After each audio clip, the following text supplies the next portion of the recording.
Georgia. Coach, welcome to the show. I could be wrong here, but you're in many halls of fame. Aren't you in somebody's hall of fame in Georgia? Or did I imagine that? No, I am West Georgia University. I am in there. We won a small college division championship in 1974 before either one of you were born. But it was still the only national championship basketball team out of the state, college-wise. So. Wow. All right. Yeah. You, as a Hoosier, must be excited about what these Indiana Pacers are doing, huh? I am. And as you know, the Indiana Pacers, that includes French Lick, see? Oh, sure. Yeah. Yeah, it's a state, buddy. So, yeah, no, we are. And obviously, I do have some ties to the team yet, and to some degree. And have, always liked Rick Carlisle, and we've, basically have known him a long time. Of course, Kevin Pritchard, and then Larry Bird, and so there's some ties there, and I sure wish them well. And I think I think they can win the series. I wouldn't bet on it, but I'd said at the start I thought it would at least go 6, if not 7. Mm-hmm. So right. I mean, these guys, their bench is terrific, and they all can shoot the 3 ball and are glad to do it. Mm-hmm. And then, of course, Tyrese, if you get within 10 with 3 minutes to go, you got him right where you want him, I guess. Mm. Hey, Jerry, did you see this from Tyrese when he was in Sacramento, this kind of player? No. No, I thought he was going to be really good. I didn't think he could miss being really good, maybe a near all-star caliber player. I thought, that. But at that time he was pretty limited offensively. He could spot shoot very well, but his ability to do things in the mid range he was just starting to try to understand he had to do that. You could see that he was an outstanding, legitimate playmaker. He really wanted to pass first, and so yeah, I didn't know where to take him, but to think. For somebody to say they knew he'd be able to do exactly what he's doing now, I'd have to say, exactly what are you drinking? The great Jerry Reynolds with us. Jerry, I don't know if you had a chance to hear, we had a former Pacer on earlier today. We had Darnell Hillman on. I don't know if you had a chance to hear that. Yeah, so that was fun. But I just wanted to ask you, we talked about the way the Pacers got off to a slow start with him. Are the Pacers kind of still getting better throughout the playoffs, and even in the games that we're seeing, are they continuing to take their game to new levels? I kind of think they are. They're playing with so much more confidence. Because most teams, obviously the holes they've dug themselves. A lot of teams would just not have the confidence to keep playing. Now, I give Rick Carlisle a lot of credit. Obviously, he's a proven championship coach and has coached, a whole lot of 50-plus win teams, whether in Detroit, Indiana, Dallas, or back to Indiana. He's one of those guys that's ahead of the curve. And so I give him a lot of credit. And I think having Siakam, a guy that had won was probably second best player on a world champion in Toronto. That's something that, Oklahoma City just doesn't have. Yeah. If you're OKC, what are you feeling today as you look back at the tape, Jerry? Is it we let one go, or is there a real reason to be concerned if you're Oklahoma City? Well, I think if I'm Oklahoma City, I'm going to play we let one go. Mm-hmm. Now, if I'm a fan, I'm probably going to say I'm a little concerned, but the coach and the players can't let that creep in, and they won't. They're too good. But I think the thing that would concern me, if I'm the coach, is they got 66 points scored on them in the second half. Yeah. Yeah. And that's their, that's where they're best at, and they have to feel like, well, we know we can shoot better and play better. And that would be true. But if you're Indiana, you're saying we're not going to make 19 turnovers the first half of the next game. Mm-hmm.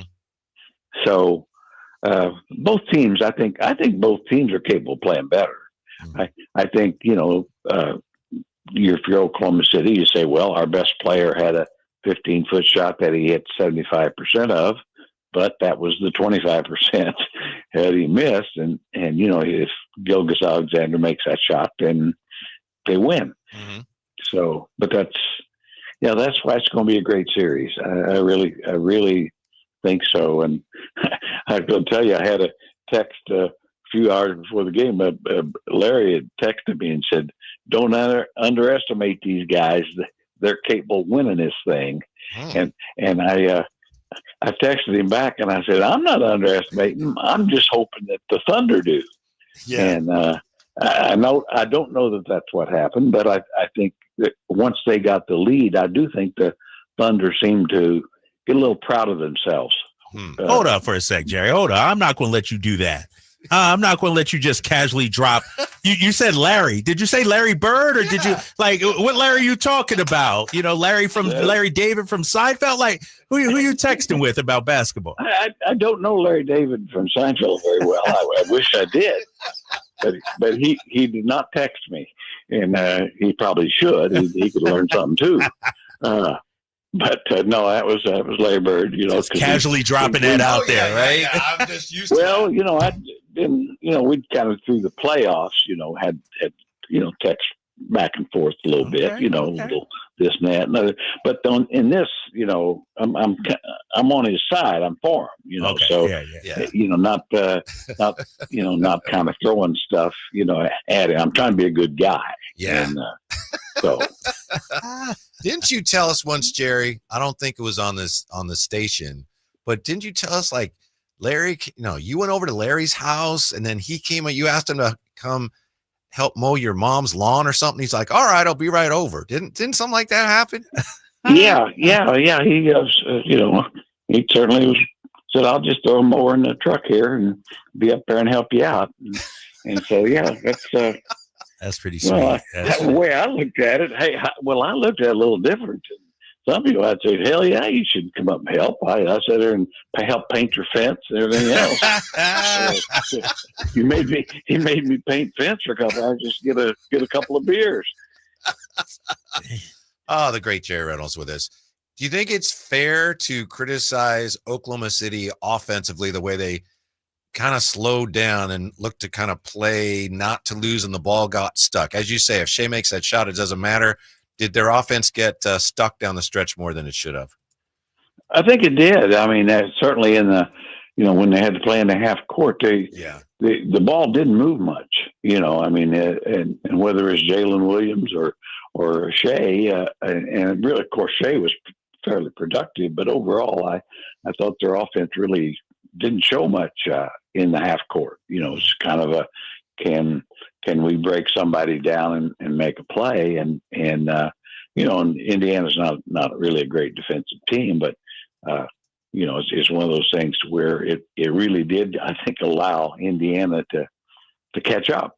Mm-hmm. Mm. Jerry Reynolds joining us. Jerry, I'm looking at these two teams and smaller markets, but they do have some star power in Tyrese and Shea Gilgeous-Alexander. But with that being said, they're not super teams with 2 or 3 superstars on it. If you're building a team in today's NBA, what are you looking for? I'll tell you what I'd be looking for. I'd look at what Kevin Pritchard did at Indiana and what Sam Preston did at Oklahoma City. I'd ask them their thoughts on it. I'd try to do the same thing. Now, in certainly in Pritchard's case, I'm fairly familiar. Once they got Tyrese, they decided he would be their point guard of the future. And then from that point on, they have basically acquired talent they thought would fit with him and fit a style they wanted to play, which was a real open court, everybody could shoot threes type thing. And where they've been masterful, in my mind, is picking up guys that teams had given up on, like Naismith and Toppin. Mm-hmm. Guys that were lottery guys that teams gave up on too quick. And then, of course, you get a second rounder like Nemhard. I mean, then the part of actually knowing talent, that sort of thing. And then the final piece, of course, if they don't get Siakam, none of it probably happens, but he gives them that guy you can go to and get 25 points, even more than Tyrese. He's a guy that's really tough to guard. And so, it's for a small market. I don't know how you could do it any better than they've done it. I mean, Oklahoma City, to their credit, same thing. They make a great trade to get Shai Gilgeous-Alexander. They a late, mid first round pick, Jalen Williams, and then they picked up some free agents or trades like Caruso and Hartenstein to fit their club to make it better. And then they, their bench is made up of some guys that probably everybody could have had, but didn't know they're quite that good. Mm-hmm. Yeah. And then the final point, I say, then get a coach and coach them up. Jerry, I've made this point before, but I'm reminded of it with what you say about Indiana and the way they've gone out and gotten lottery pieces that other teams gave up on. Indiana did not have a first-round pick in 2020, but now they have Haliburton and Toppin and Nesmith in the rotation. All three of those guys were lottery picks in 2020. Mm-hmm. So that's good work right there. Yeah. That sure is. I mean, that's what I'm saying. It's like, and you look at, like New York, you think, like Knicks, would you like to have Toppin back? Or Boston with Nesmith, I mean, a team that wants to shoot threes all the time. And I understand that the championship caliber team and Nesmith, not many guys shoot him any better. Yeah. Mm-hmm. Yeah. I mean, and that's why they drafted him. But it was a case. Well, I would say patience is a virtue with most guys. Yeah. That and a lot of guys it doesn't work the first team they're with. Almost probably 80% of the guys that are drafted, it doesn't work with the first team. Probably like marriages. Most time it doesn't work with the first one. Look at Whitey. He's quiet over there. Jerry's been married for a long time. Right. Jerry, what do you make of Tom Thibodeau getting the hatchet out there in New York? Well, I think it's pretty stupid, to be honest. I mean, my gosh, did they forget where they were before he got there? Mm-hmm.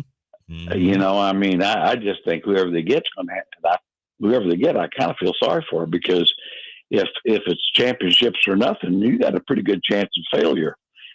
Yeah. I mean, right. I mean, I don't care what kind of talent you assemble. It doesn't. To win a championship, still hard, and it's going to be hard for them to. I'm sure they'll try to make some deals, but that's an awfully good team. But to me, they probably went as far as they could, and they were able to beat Boston. Nobody expects them to do that, but they did. Of course, Tatum got hurt, but I just think it's almost like basketball is getting like hockey, where they, almost regardless of what happens, hockey guys get fired. Mm-hmm. Of course, they're not paid near as much, so it's easier to eat their contracts. Yeah, but I mean, Tibbs, I'm sure he wears on guys a little bit, but that's part of the reason they're as good as they are. Mm-hmm. Mm-hmm. We've been talking a lot this week, and we'll continue to talk, of course, about the Kings' potential point guard fits. What do you think of the idea of bringing Davion back? He's a restricted free agent, so Miami may say they may match anything. Would you be open to the idea of bringing back Davion Mitchell? Oh yeah. I mean, I watched him a lot in Miami in his last 25, 30 games. Mm-hmm. He was really good. Mm-hmm. I mean, he shot about 50% from three, and was assist to turnover ratio was good. And he's a little dog defensively. Mm-hmm. He's probably about everything the Kings need right now. Mm. Having said that, I'm fully confident, sadly, that Miami's going to keep him. Yeah. They're going to keep him. And so, but there's guys out there. I mean, I heard you guys talking about, Garland, and of course that would take a big trade. And I'm not quite as big a fan of him for that price, but hurt a lot, doesn't guard well. And I could see why they would move him if they could get because Donovan Mitchell could run the thing. Yeah. And then get a bigger guard with him. I tell you, guy I like. I mean, I like Tyus Jones. I think he's, to me, he's about as good as Chris Paul, except Chris Paul's 36. That's the downside. He ain't as good as Chris Paul at 26. That's the problem. So that's the downside there. But he's a legitimate playmaker and makes shots and all. He'd help. I like Scottie Pippen Jr. a lot. Yeah. I just see a guy that keeps getting better. And, he proved they could win when John Morant was out for periods of times. And so I'm pretty sure Memphis thinks that, but they can't keep everybody. Yeah. But I think he's the kind of guy, if you could get right, you might really find a guy that could become, in my mind, he'd have a chance at some point, might get in the upper echelon of, middle of the pack, best point guards, but young and getting better and pretty good bloodline. Yeah.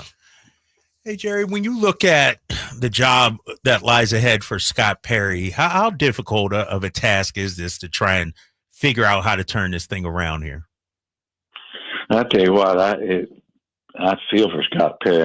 Right now, I'm sure he's feeling like he's got to herd cats or something. But, but because really, you need to make some moves, and I'm not sure what the assets can, because as fans, they just assume, well, we if we're going to move off DeMar DeRozan, then let's go get Giannis Antetokounmpo. And it's like, I'm pretty much in favor of that myself. But you really, I know this, that a lot of the stuff I hear rumored, I know that the team that would probably take the call would hang up immediately and block them from there on. So you've got to come with something that makes sense for the other teams, where they think it's something they need, an asset they need, and fits with where they're going. Because it's like some teams just really aren't going to take older players. Period. Yeah. And so that they're just not, and then contracts are an issue. So I feel for Scott. I mean. He's a smart basketball man, but you can't force teams to give you what you want. Mm-hmm. So to that point, it's sad that way, but that's the way it is. If let's say you've got 3 big contracts and they're open to trading any of them, but they're just not getting anything close to value back, does that mean then that you probably have to, make some changes here or there, but then you have to run it back? That's really the only sensible option going forward if you're not getting anything close to value for your big contracts? Well, I think that's a concern. I mean, I could see it possibly happening. I mean, because you can't just take nothing or I mean, you could always buy out.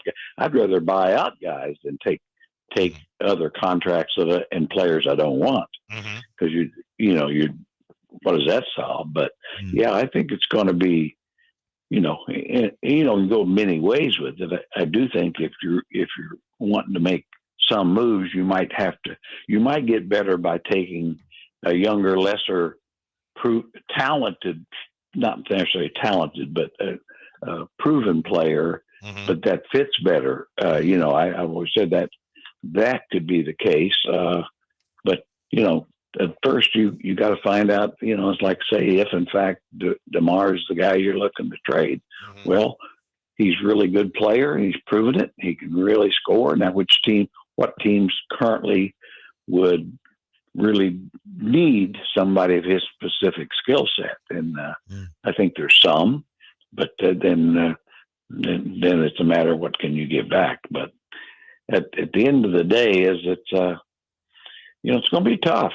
It's really going to be tough, and sound like negative Nelly here, but but it's and then you got the rest of these teams, some teams behind you like San Antonio, and I am just absolutely scared to death that they're going to trade the second pick and 14th pick or something and get Giannis or somebody like that. Mm-hmm.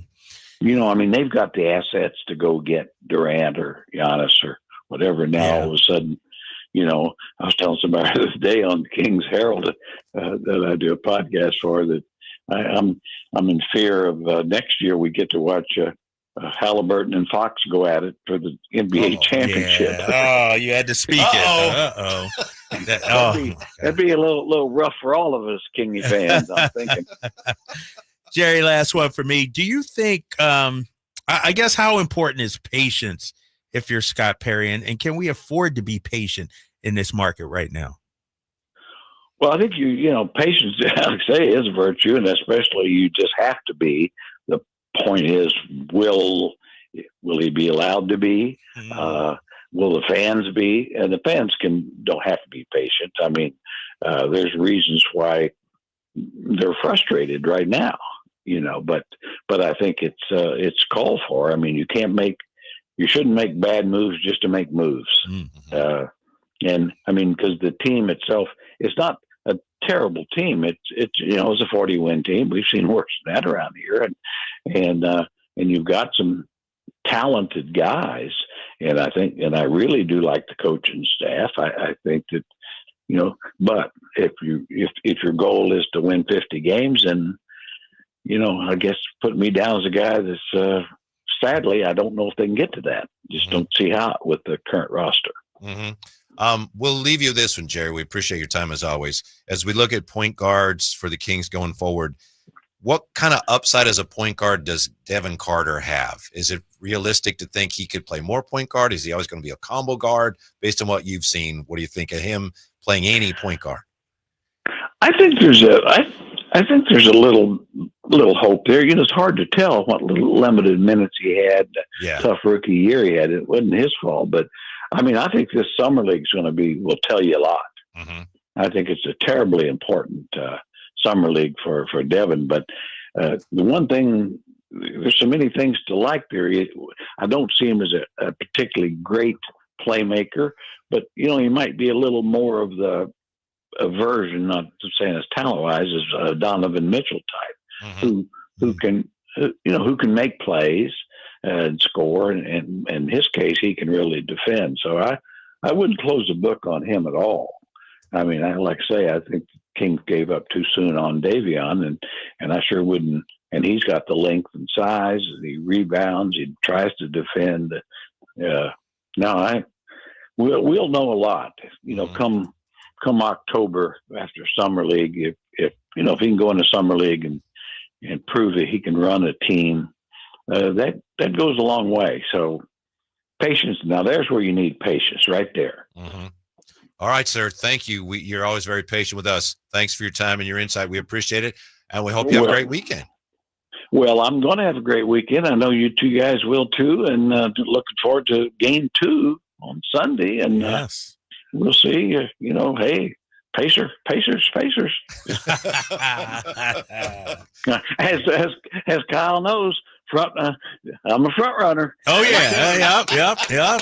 Hey, only problem is my Eagles, man, look like we got creating a dynasty. We just don't have any room for you on our bandwagon now. I don't want to be on that one. My bandwagon still got some wheels on it, big boy. All right. Thanks, Coach. We appreciate it. All right, see you guys. All right, Dan. Jerry.